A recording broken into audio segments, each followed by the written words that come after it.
All right, so the markets have recovered in week 33. My small account is recovering somewhat from the sell-off. I have reduced my deltas, trying to get a good balance on my overall portfolio. I want to get into the details of why I'm not doing the dollar-wide iron condors anymore. I'm going more with the $5 wide just to increase my chances of profit there. I want to give you an example on NVIDIA on why I'm not doing it anymore. So looking at my portfolio, we have a net liquidation ending the week at $12,633. I collected $818 in premium. My P&L was $750, and then that's a 6.32% return on the week.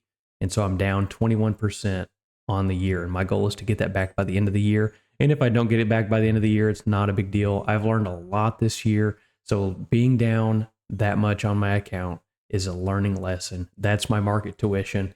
And I have hopes to get it back, but that's not the end goal. The end goal is to learn from this experience and to grow my account through that experience. So looking at the chart here on my net liquidation, this solid line is my target goal. And so I'm under that right now after the recent sell-off, but I am gaining traction back.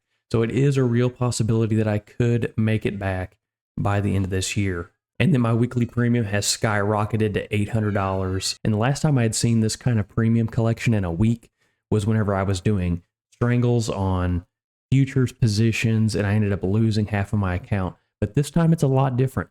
I am controlling my risk by diversifying my portfolio, both in strategies and in different underlyings. So I'm being diversified as much as I can, and I want to show you exactly what I'm doing there to be diversified. So I sold a $1 wide iron condor, and it was at 91 for the put that I sold and 127 for the call that I sold. And that's represented by the solid lines here.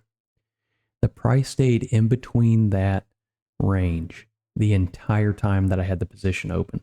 And I was doing a 45 days to expiration roughly, all the way up to 21 days to expiration. And it never made any money. I might have been up like $5 at a time, and it might have been down $5. It never changed.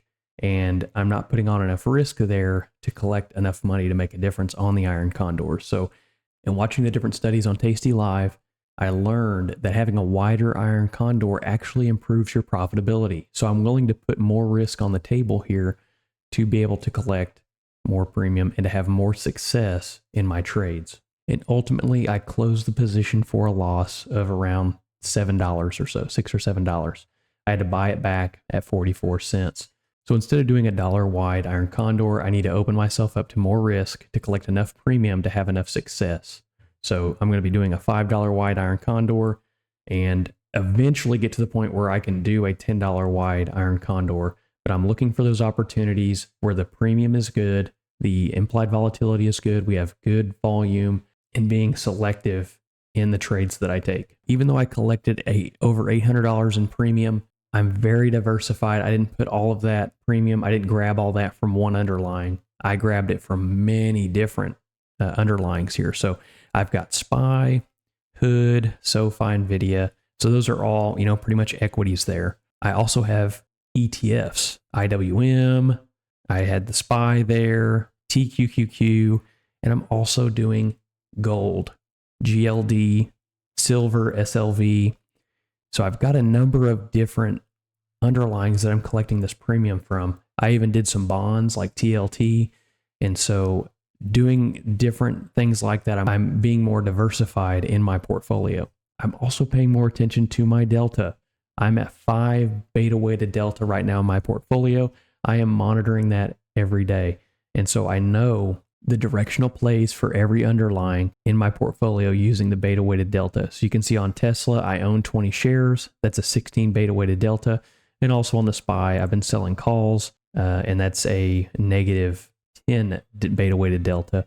So this market's been going up and against those positions. So I need to be careful with that, but it's not hurting my portfolio because I have a balanced delta. If I have positions go against me, that's fine because I'm going to always have positions going against me if my delta is neutral. And so it's just a matter of managing those deltas and trying to stay balanced as a portfolio. Theta, I want to maintain 0.1% of my portfolio. So right now I'm collecting $17.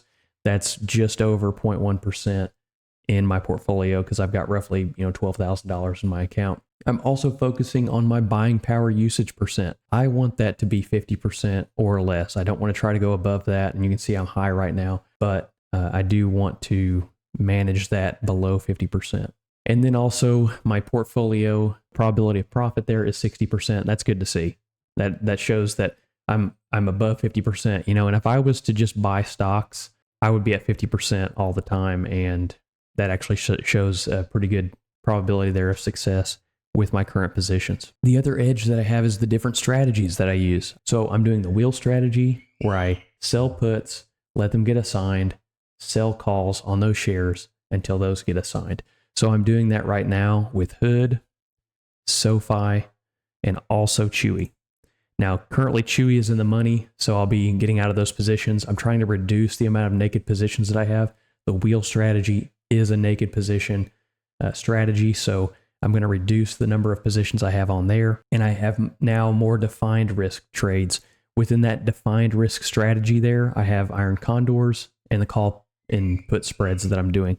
So I've also entertained the idea of doing a jade lizard, which is selling a put and then selling a call spread at the same time. And so I'm still kind of looking for opportunities there as it comes around, but really I'm wanting to reduce the number of naked positions that I have on. So that's how I'm staying diversified. So far, I really like what I'm seeing. I have losing positions, but they're not breaking the bank. And my winning positions are doing well at the same time, regardless of what the market does. So I'm going to keep doing what I'm doing and make just some adjustments as I go along and keep you updated.